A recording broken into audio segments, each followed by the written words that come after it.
Consciousness relates deeply to physics in ways not yet fully understood. In fact, consciousness is kind of like one of the least understood things in all of science. Nobody knows exactly what it is. Weird, right? So if reality is pure information, if everything, energy, matter, thought, if it's all information, then it becomes clear that reality deeply ties into consciousness in some way, as if the fundamental stuff of reality is somehow consciousness. Did consciousness and information somehow emerge in a causality feedback loop? German physicist Werner Heisenberg developed the first equations of quantum mechanics using a type of math called matrix theory.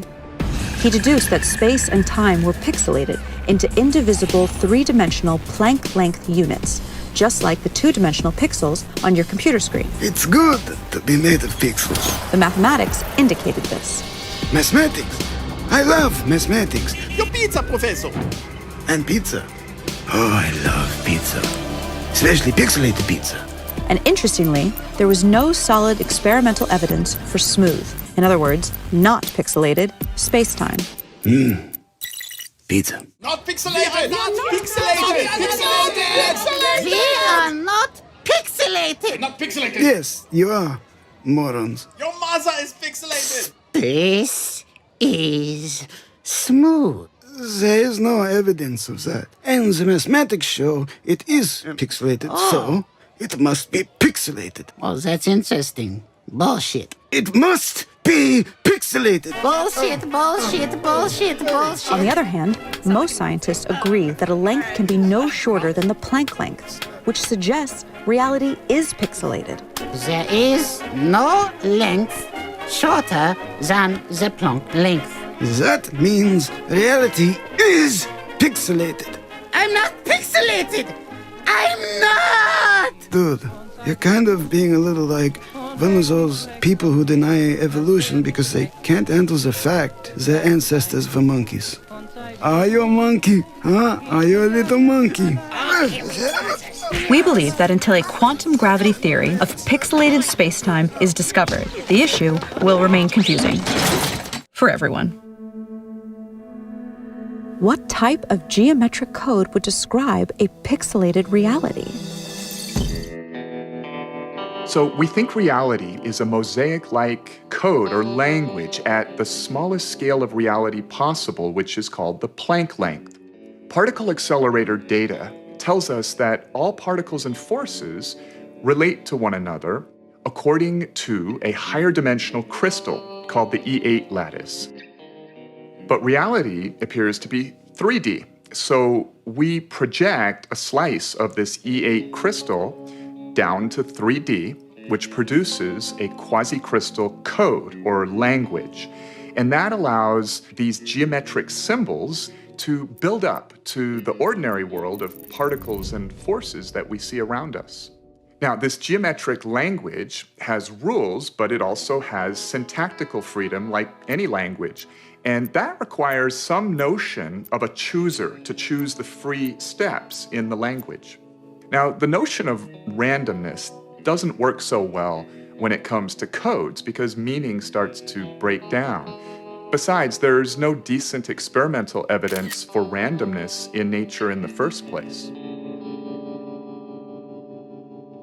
A universal collective consciousness is one answer, but that sounds new age and religious. Now, nowadays, a good number of physicists discuss the idea that our whole universe is actually a code-based simulation in some fantastically powerful quantum computer in another universe.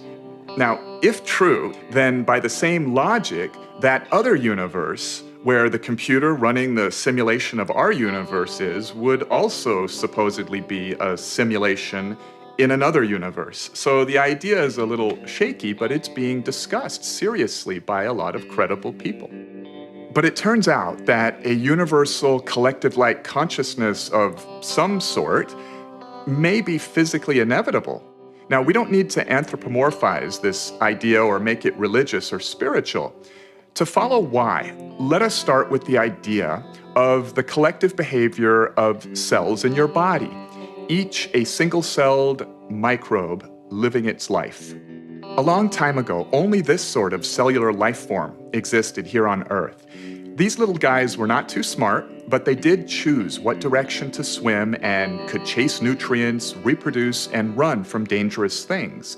They made choices with their very simple systems of environmental awareness and desire to survive.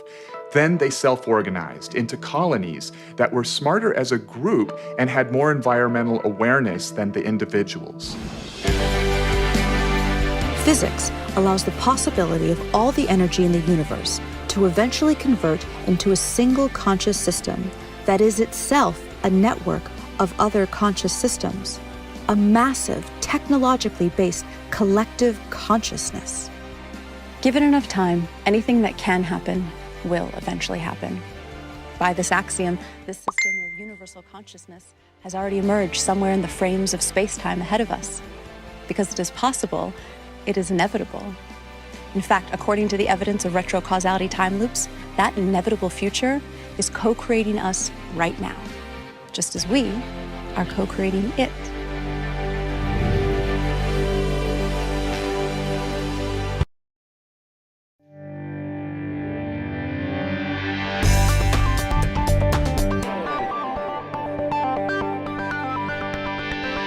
Particle physics is a mind-blowing subject that really does teach you a ton about the world around you.